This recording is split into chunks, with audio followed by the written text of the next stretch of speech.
Preto som sa rozhodol kandidovať na predsedu Trnavského samosprávneho kraja. Trnavský kraj však nie je len Trnava.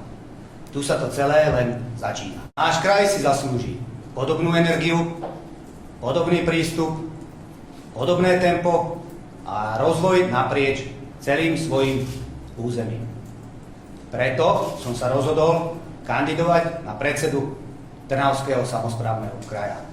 Podobne ako aj krajské mesto Trnava si zaslúži pozornosť Piešťany so svojím svetovým kúpeľníctvom, Hlovec ako centrum vinohradníctva, ako športovej tradícii, Vašské kaskády v okolí Galanty, úrodné polia v Dunajsko-stredskom regióne, Skalický Rubín, rázovité záhorie s turistikou a ubárčením, alebo krásne pútnické mesto Šaštín Stráž. Mojou prioritou sú stredné školy, kvalitné cesty, ich údržba musí byť samozrejmosťou v celom kraji, nové športoviská, podpora športu, kultúry, kultúrnych podujatí, popri dopravnej infraštruktúre, sociálnej oblasti, kvalitnejšiemu školstvu, spravodlivejším dotáciám,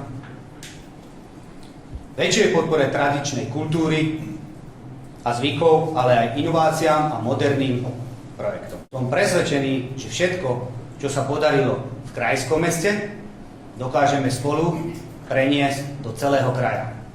Tak, aby rozvoj cítilo každé mesto, každá obec, každý jeden obyvateľ Trnavského kraja.